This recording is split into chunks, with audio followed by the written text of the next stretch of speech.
Alors nous allons vous montrer là comment utiliser le logiciel X Medico Soft, c'est-à-dire le logiciel de gestion des cabinets de santé, des hôpitaux, des cliniques et même des cabinets vétérinaires. Alors on va faire juste une présentation du logiciel. Voilà, une fois le logiciel ouvert, on vient donc là, on crée son fichier. On crée un nouveau fichier, voilà, on met le nom de son fichier là et on clique là sur créer. Là c'est bon. Une fois ceci donc terminé, on revient tout simplement là. On peut ouvrir le fichier et activer. Voilà. Vous pouvez créer plusieurs fichiers. Vous voyez, vous sélectionnez votre fichier tout simplement là et vous activez. Par exemple là, je travaille dans un fichier X. Voilà. Là, c'est bon. Une fois ceci terminé, vous fermez le logiciel et vous relancez. Parce que quand vous allez ouvrir le logiciel, vous n'aurez pas accès à ce menu parce qu'aucun fichier n'existe. Vous voyez, vous fermez le logiciel, vous relancez. Alors ici, voilà tous les menus du logiciel. Vous avez ici la création des utilisateurs. Alors, lorsque le logiciel est lancé, toute personne ou tout médecin, infirmier qui intervient au niveau du logiciel selon le profil, peut aller à ce niveau librement créer son compte. Quoi. Vous voyez, peut aller créer son compte. Et lorsque le compte est créé, vous ne pouvez pas affecter des profils. Ceci revient tout simplement à l'administrateur. Alors, une fois que vous avez créé votre compte, vous revenez là. Bon là, ici, nous avons même un dictionnaire. Nous avons un dictionnaire médical incorporé dans le logiciel. Le dictionnaire médical ici va vous permettre tout simplement là de pouvoir étudier et d'avoir accès à d'autres informations liées au système de gestion de santé. Vous voyez un peu les examens et la signification, les remèdes et leur rôle destiné, l'application et tout. Bon, vous avez un dictionnaire médical là, dans tous les cas. Ensuite, en bas, vous avez là la structuration, c'est-à-dire la structuration du logiciel. Au niveau de la structuration du logiciel, il s'agit là de paramétrer les informations, les données de base permettant de mieux travailler. Nous avons d'abord ici les groupes d'examen. On peut arriver ici, on crée les différents groupes d'examen. Vous voyez, comme vous voyez là, tout simplement. Vous mettez le nom du groupe et vous validez. Ensuite, vous pouvez donc là, par la suite, créer, fixer le bloc. Le bloc ici, la création de blocs ici va permettre là de pouvoir interner les patients. Vous voyez un peu, et afin de pouvoir les géolocaliser. Parce que ici, la partie des blocs permet, ça va être nécessaire uniquement pour les patients internés. On peut avoir les blocs de maternité, la pédiatrie, tout le reste là. Ça permet de facilement orienter et de pouvoir gérer les patients par bloc et de connaître les différents patients qu'on a internés à un endroit bien précis. Voilà. Pour créer un bloc là, c'est simple, vous venez là, vous cliquez, le logiciel est facilement utilisable et sans même formation. Quoi. Il suffit de regarder la structure. Ici, vous êtes un médecin, vous connaissez la logique du traitement et vous utilisez le logiciel. Ensuite, vous avez la création des salles. Vous voyez, nous créons donc maintenant les salles ici tout simplement par bloc. Vous voyez là, le bloc maternité, comme l'a créé tout à l'heure. Vous mettez le nom, donc maintenant la désignation de la salle, le chef de bloc, le tarif de la salle. Et vous prenez le type de salle parce que le tarif permet tout simplement ici au moment qu'on va interner les patients, peu importe le nombre de jours que le patient va passer dans notre centre de santé, au moment que le patient doit sortir, le logiciel doit calculer automatiquement la facture par rapport au nombre de séjours d'hébergement du patient. Vous voyez un peu, on n'aura plus à calculer ça manuellement.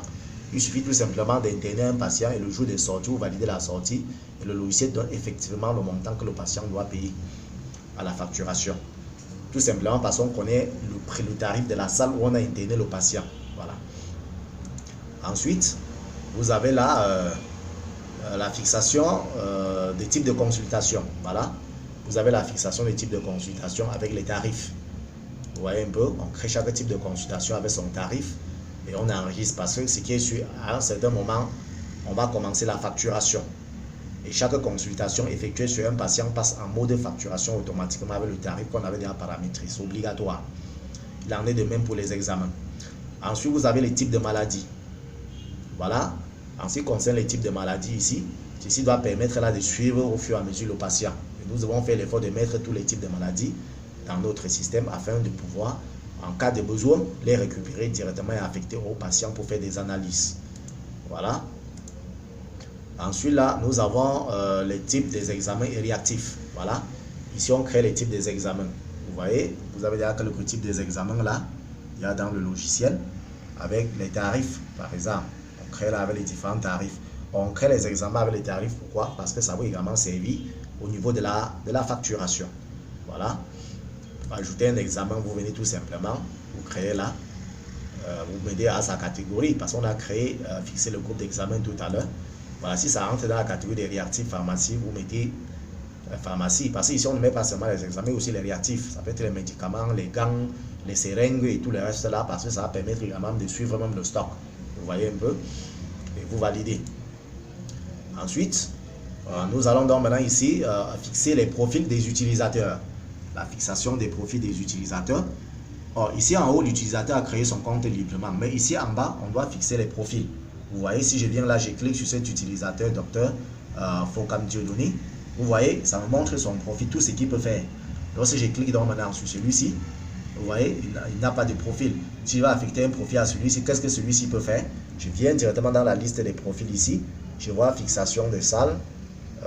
D'autres trucs. Bon, je vais lui demander, il est gestionnaire peut-être des stocks. Je viens donc maintenant ici, au niveau de la gestion de stock. C'est même pour là. Par exemple, ici, contrôle les stocks. Voilà, ici, stock, je vais affecter. Voilà, ceci. Voilà, voulez-vous affecter ce profil? Je dis oui. Donc, lui ne sera que gestionnaire de stock. Donc, lorsqu'il va se connecter au niveau du logiciel, quand il va arriver ici, tout simplement, il n'y aura que le menu de gestion de stock affiché. Il n'aura pas accès à d'autres profils. Voilà, voilà le rôle donc maintenant de l'application des profils aux intervenants du logiciel. Voilà, on avance. Alors, une fois que nous avons fini la structuration, étant donné que le logiciel est un logiciel de gestion des patients, et le patient ici peut être un être humain ou un animal, parce que chez les vétérinaires, on sont les animaux, quoi. Alors, on va créer donc dans le dossier d'un être humain ou le dossier de l'animal, le dossier médical, quoi. Alors, je viens tout simplement ici, là, je clique là sur la création du dossier médical. Et lorsque je clique sur la création du dossier médical, vous voyez effectivement là quelques personnes, ce ne sont pas des animaux maintenant, mais ce sont des personnes. Quelques personnes là dont nous avons créé pour faire une simulation ou un test. Et ici donc, s'il faut créer donc maintenant la fiche du patient, vous venez tout simplement là, vous orientez les informations sur le patient. Si à la lieu de mettre la photo, vous mettez aussi la photo du patient, voilà. Et vous mettez les informations, vous validez, tout simplement. Alors, une fois ceci terminé, vous pouvez donc maintenant ici imprimer la fiche du patient. Vous voyez un peu? Voilà donc la fiche du patient. Bon, cette fiche du patient peut être imprimée et collée sur le dossier physique médical du patient ou le carnet du patient. Voilà. Ensuite, si vous avez fini donc maintenant ceci, si à lieu de faire des mises à jour sur le compte d'un patient, vous cliquez, ça récupère les informations, vous modifiez ce que vous devez modifier. Voilà. Vous voyez, vous modifiez ce que vous devez modifier là. Alors, une fois que vous avez créé le dossier du patient, cela c'est bien. Alors, il faut donc utiliser ce patient-là pour faire ce qu'on doit faire sur lui. Ici, donc, nous allons ouvrir donc dans le dossier médical. Vous voyez un peu?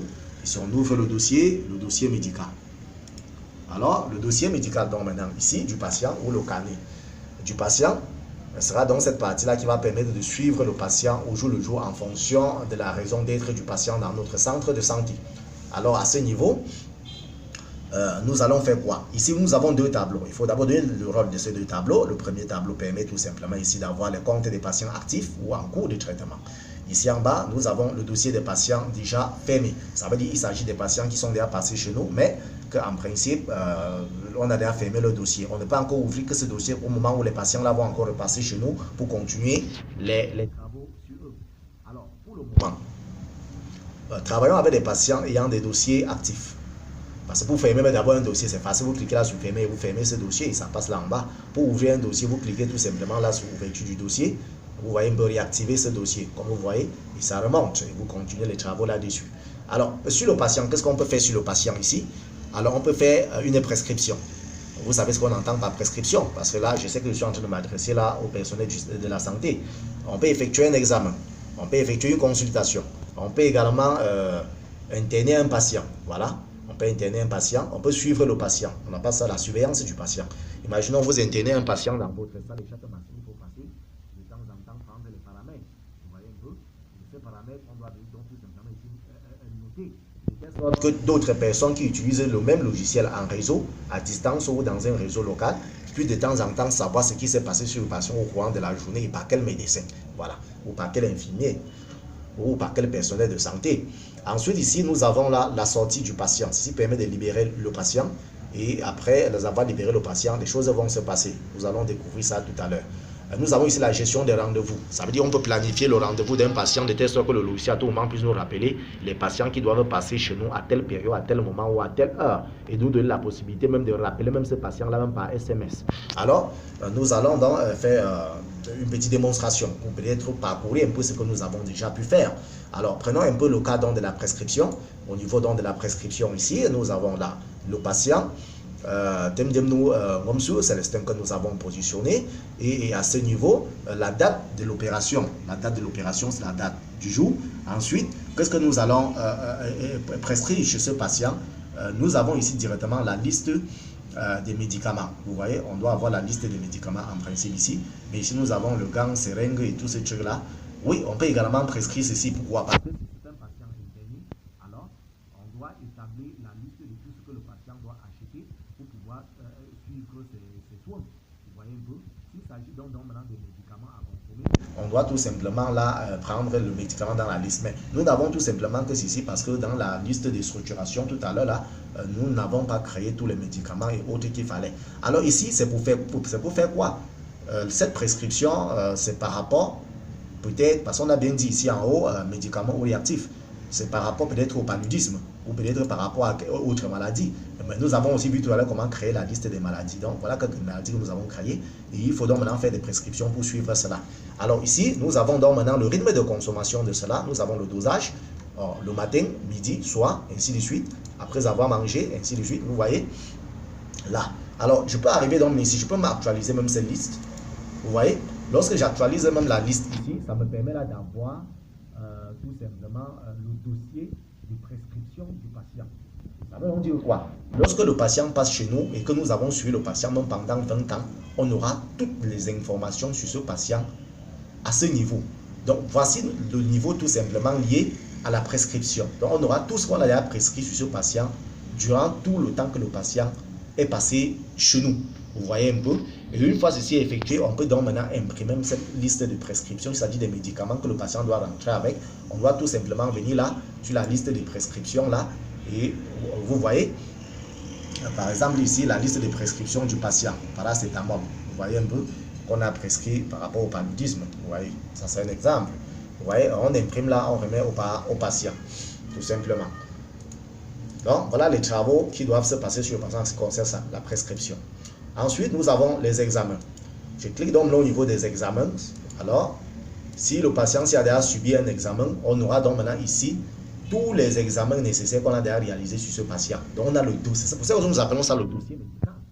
Puisque le dossier médical parle de tout ce qui s'est déjà passé sur une personne à une période donnée. Alors, je vais donc maintenant faire un test. Je prends un examen, peut-être même le premier examen ici. Ça, c'est la liste des examens. Voilà. À ce niveau, tu es en cours. Or, étant donné qu'il existait plusieurs types d'examens et que les fiches de génération des examens ne sont pas souvent les mêmes, alors le logiciel donne plutôt la possibilité d'avoir des fiches des examens préparamétrés stockables à l'externe. On peut ouvrir et faire des analyses, mettre les résultats et renvoyer plutôt ça au niveau du logiciel comme une pièce jointe, comme ici par exemple. Je viens là, j'aurai donc maintenant ici tout simplement, en sorte que les fichiers Word, ainsi de suite. On aura fait seulement ici là tout simplement au fichier Word. Donc je peux prendre là peut-être un modèle d'examen médical. Voilà. Et je récupère, vous voyez un peu, et j'affecte au niveau de mon patient. Vous voyez un peu. Bon, ce fichier doit rester ici là en pièce jointe. Vous voyez un peu. Et ça c'est déjà un fichier qu'on a analysé à l'extérieur. Et on attache ça directement au niveau du patient. Donc voilà déjà comment gérer ces examens avec les pièces jointes qui viennent directement avec le logiciel. Il s'agit là des fichiers embarqués. Vous voyez un peu.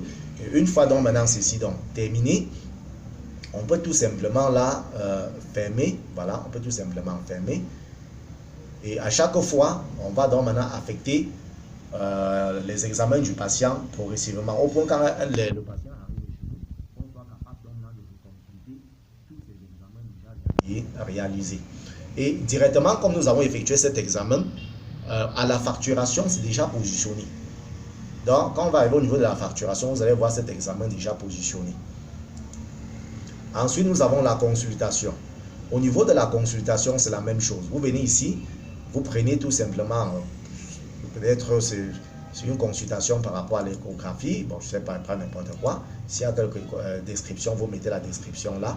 C'est la pièce jointe également. Vous mettez également la pièce jointe. Vous voyez un peu. Une pièce jointe, bon, je mets n'importe quoi, peu importe. Vous voyez un peu, ça c'est la pièce jointe par rapport à la consultation concernée. Et là, vous enregistrez.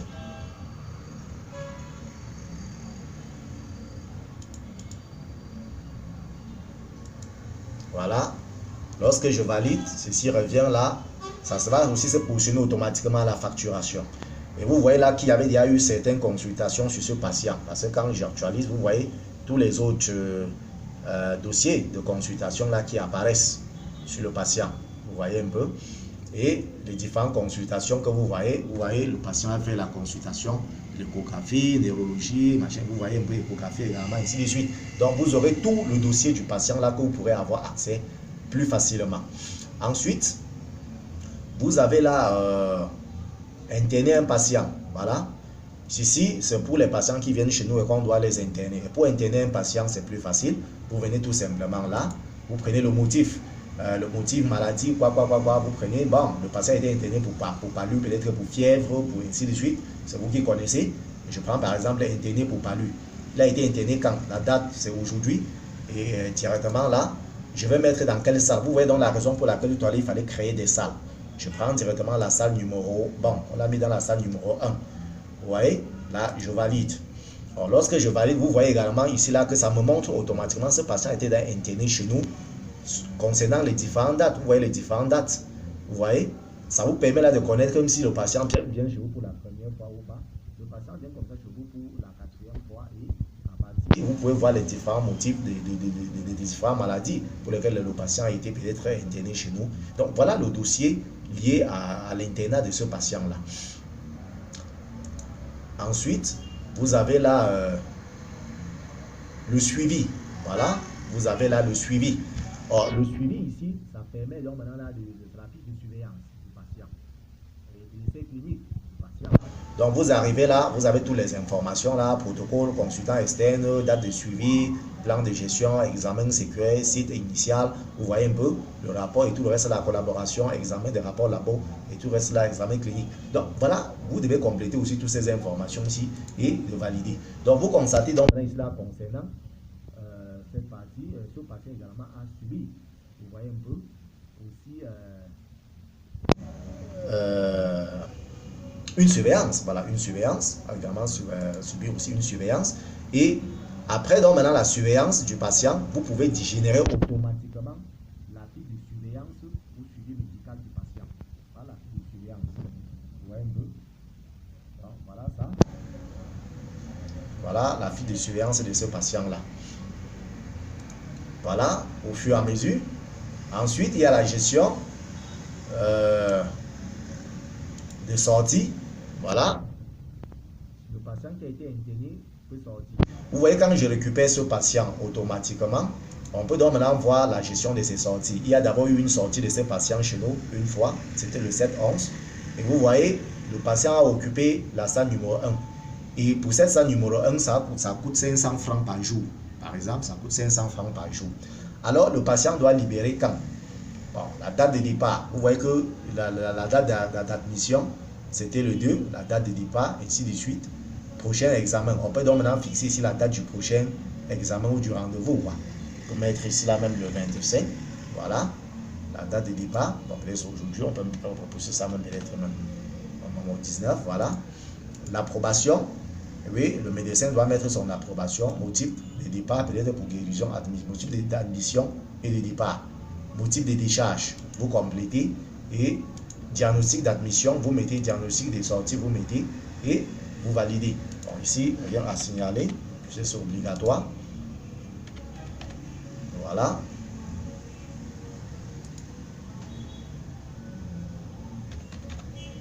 Approbation. Là, vous validez. Vous voyez un peu. Et lorsque vous validez, qu'est-ce qui se passe? le système doit générer automatiquement la fiche de sortie. Alors, la fiche de sortie ici, par rapport à ce départ, alors je clique, vous allez voir la fiche de sortie. Voici donc la fiche de sortie du patient. Vous voyez un peu? Au niveau donc maintenant de la fiche de sortie que ça a généré, voilà les informations sur le patient et voilà les états. Le patient, date d'arrivée, c'était le 2, la date de sortie, le 11, vous voyez un peu. La date du prochain rendez-vous, c'est le 25, approbation, oui, motif déjà, rien, ça l'occupé, bon, on n'a pas mentionné. Interné, vous voyez un peu, le nombre de jours, c'est 17 jours. Vous voyez un peu, tarif 500 francs, net à payer 8500. Réglé, non. Ici, on met non, pourquoi? Parce que la caisse n'a pas encore validé. Je viens de faire l'opération. La caisse n'a pas encore validé. Ça veut dire que si vous partez avec ces fiches de sortie, au niveau du portail, on ne peut pas vous laisser sortir parce que la mention de régler encore non, vous n'avez pas encore payé.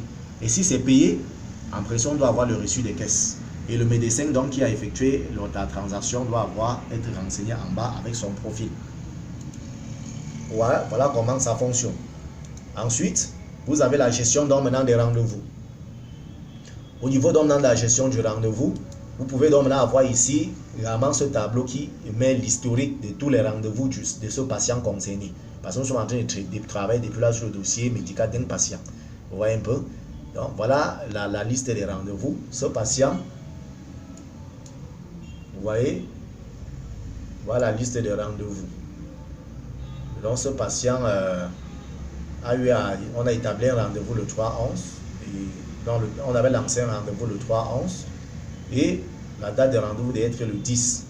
Alors, nous sommes aujourd'hui, alors on passait dans la date du rendez-vous est passée à 8 jours. Vous voyez un peu. Or, ici, les consultants et les gestionnaires du système doivent vérifier les différents rendez-vous des patients en fonction de leur profil et des différents rendez-vous qu'ils ont établis et fournis à ce patient-là. Puis après, on doit avoir chaque médecin ici qui a établi son rendez-vous. Son rendez-vous. Et le rendez-vous n'apparaît que dans le système que sur le profil de la personne qui a planifié le rendez-vous. Ceci permet à chaque médecin intervenant dans le logiciel de pouvoir contrôler le rendez-vous de ses patients. Voilà. Donc, vous pouvez établir un rendez-vous en haut là tout simplement. Date du prochain rendez-vous, vous validez tout simplement là, c'est tout. Donc, je peux mettre la date du prochain rendez-vous le 30 pour ce patient et je valide tout simplement. Ça veut dire que ce patient doit arriver dans 12 jours. Le système calcule automatiquement. Nombre de jours restants, c'est 12 jours. Le lendemain, ça va rester 11 au fur et à mesure. Alors, une fois que nous avons donc maintenant terminé l'opération sur le patient, ça sera donc maintenant le travail de la routine au jour le jour. Si vous arrivez donc maintenant ici et que vous avez des milliers de patients stockés dans votre logiciel ou dans votre base de données, il suffit tout simplement pour vous de venir ici en haut et de taper le nom du patient, peut-être par la lettre concernée. Je veux les patients commençant par T. Vous voyez un peu, ça me renvoie les T. Je veux les patients commençant par Y, où ça trouve Y dans le truc. Ou peut-être vous voyez un peu. Voilà, ça permet de mieux filtrer, c'est plus fluide comme ça. Ensuite, une fois fini les travaux sur le patient, nous allons donc maintenant faire la gestion interne de la maison, c'est-à-dire facturation, règlement, parce que c'est toujours un travail sur le patient, quoi. Parce que quand vous traitez un patient, le patient doit payer. Donc c'est la suite du travail toujours sur le patient. Alors vous cliquez tout simplement ici au niveau de la facturation. Comme je vous ai dit tout à l'heure, vous avez des factures là en attente. Or, le logiciel fonctionne d'une manière automatique, de telle sorte que quand vous faites une consultation, la personne qui gère la facturation n'a plus besoin de refaire la consultation. Il revoit tout simplement les différentes factures déjà positionnées en fonction des médecins qui ont analysé, qui ont effectué cette consultation sur le patient. C'est automatique.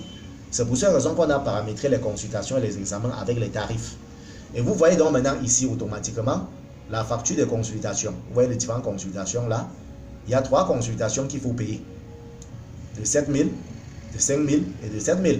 Ça fait quand le patient arrive directement devant vous avec sa fiche de consultation, vous prenez tout simplement, vous regardez son nom et vous allez voir directement que le patient apparaît devant vous là. Vous cliquez tout simplement ici au niveau de la validation. Là, vous confirmez la facturation. Vous voyez, ça passe directement ici en bas en mode facturé. Et lorsque ceci, la facturation passe, qu'est-ce que vous faites? Vous pouvez directement ici là imprimer la facture du patient. Je clique là, vous voyez, simplement là, vous avez la facture du patient. Vous voyez, voilà la facture du patient. Ensuite, vous validez aussi ici. Voilà les factures en attente après consultation. Voilà, on doit tout régler. Même pas régler autant pour moi, on doit tout facturer. Autant pour moi, ce n'est pas le règlement. Parce qu'en comptabilité, il faut distinguer l'engagement et le règlement. Ici, vous avez donc maintenant la facture des examens patients. Oh, il y a eu seulement un seul examen, ce que nous avons fait tout à l'heure à titre de test. Alors, cet examen a une valeur de 8 000 francs. Voilà. Donc, quand le patient arrive, tout simplement, là, on confirme seulement le payeur, pardon, pas le paiement, la facturation, tant pour moi. Vous voyez, ça passe directement là en bas. Et là, on peut aussi même imprimer aussi même la facture. Vous voyez, ça génère également toute la facture. Bon, ça veut dire qu'il y avait d'autres factures, d'autres éléments en attente de ces patients qui n'avaient pas été validés. Donc, vous voyez, voilà toute la facture que le patient doit, supporter. Vous voyez, avec le net. Et voilà tous les mouvements. Ensuite, nous avons ici la gestion donc maintenant des sorties. Nous avons dit tout à l'heure, quand nous internons le patient et que le patient, lorsque le patient libère, automatiquement, la fiche de sortie doit être générée, le montant de la sortie doit être généré automatiquement. Vous avez ici là 17 jours. Vous avez là 17 jours comme on a vu tout à l'heure, à 500 francs, soit 8500. Donc, il faut donc facturer ceci. Tant que ce n'est pas facturé, on ne peut pas aussi payer à la caisse. Puisque lorsque vous facturez directement, ça peut aussi se positionner à la caisse à son tour comme facture en attente de paiement. Ça, c'était les opérations en attente de facturation. On a facturé, maintenant, c'est aller directement à la caisse en attente aussi de règlement, les factures en attente de règlement. Vous voyez? Alors, une fois ceci effectué, n'oublions pas également que pour la facturation, il y a également des opérations de facturation qu'on peut également effectuer, que ça ne vienne pas directement des patients, comme les opérations de la pharmacie. Vous voyez un peu? Or, ça peut être via des usagers et autres. Vous venez tout simplement ici, vous enregistrez une nouvelle vente. Vous voyez un peu? Nouvelle vente, vous pouvez venir tout simplement au niveau des nouvelles ventes. Vous vendez donc maintenant les opérations de la pharmacie, comme les gants et autres. Vous facturez là. Vous voyez un peu? Tout simplement, gants. Quelqu'un peut venir là prendre deux paires de gants. Le prix unitaire, c'est 1000 francs. Vous validez. Vous voyez, ça entre aussi là. Vous voyez un peu? Et vous pouvez aussi imprimer la facture de ce gant là que vous pouvez donc maintenant aussi remettre. Vous voyez un peu? Voilà le gant. Voilà le gant qui a été pris. Tout simplement. Donc, vous pouvez également faire ce travail de tous les jours pour la facturation à la pharmacie et les autres prestations au niveau de l'hôpital. Ensuite, ce que nous allons faire, nous allons passer à la gestion des caisses. Maintenant, au niveau de la gestion de caisse, voilà donc les différentes factures que nous avons établies tout à l'heure en attente.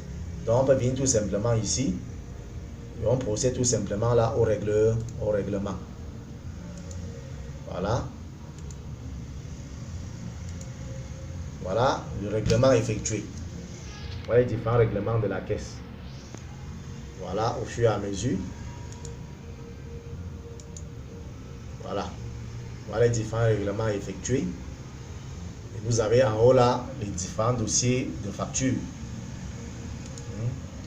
Voilà. Or, si vous avez donc maintenant la gestion des caisses également à gérer, la comptabilité des caisses à gérer, comme je l'ai dit, vous pouvez également aussi faire d'autres encaissements ne provenant pas des opérations sur les patients. Vous venez là, vous enrichissez tout simplement vos décaissements et encaissements. Vous voyez tout simplement là. S'il y a les dépenses, vous faites vos dépenses de fonctionnement ici. Les dépenses de fonctionnement, si vous permet d'avoir votre comptabilité de trésorerie à la fin d'une période ou d'une année. Vous voyez un peu, selon le système minimal de trésorerie. Voilà.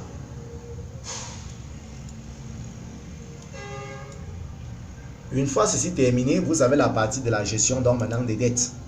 Si vous avez des patients qui sont là, qui n'ont pas encore payé, vous venez tout simplement là, voilà la liste des patients. Vous voyez, voilà la liste des patients.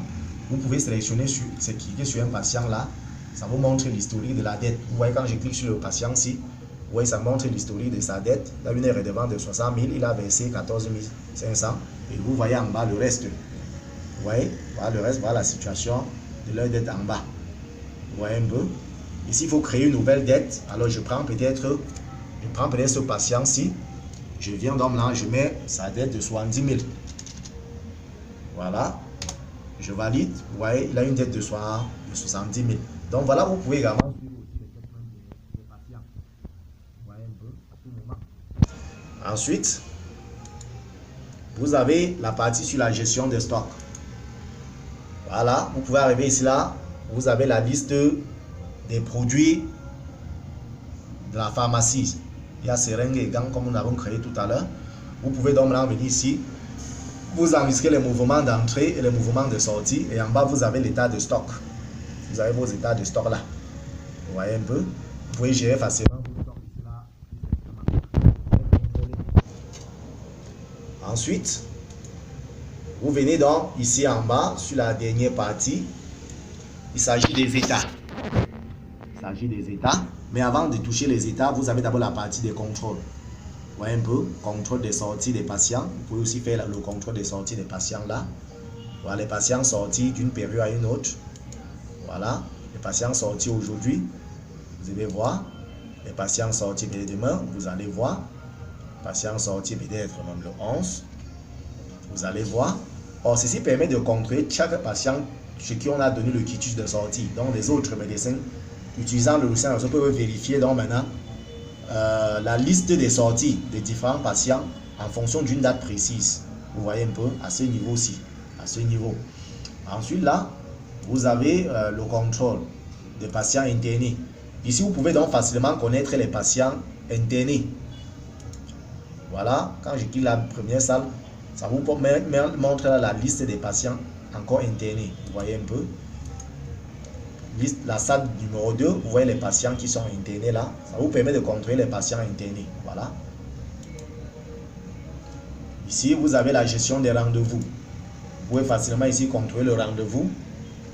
Voilà, quand je mets le 30, j'ai un rendez-vous le 30. Donc, vous mettez les différentes dates. Ça vous montre donc les différents rendez-vous par rapport à cette date-là que vous voulez voir.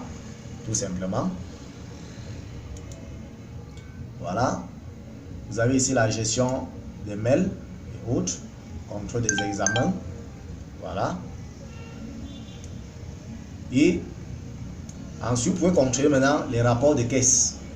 Rapport, contrôlez vos rapports de caisse. Voilà. Voilà le rapport, l'historique de caisse de vos mouvements. Vous pouvez contrôler également l'état des caisses. Voilà. Voilà l'état de caisse. Vous pouvez contrôler les mouvements de variation de stock. Voilà, ça vous montre l'état de variation de stock de chaque produit. Ici, vous pouvez contrôler l'état de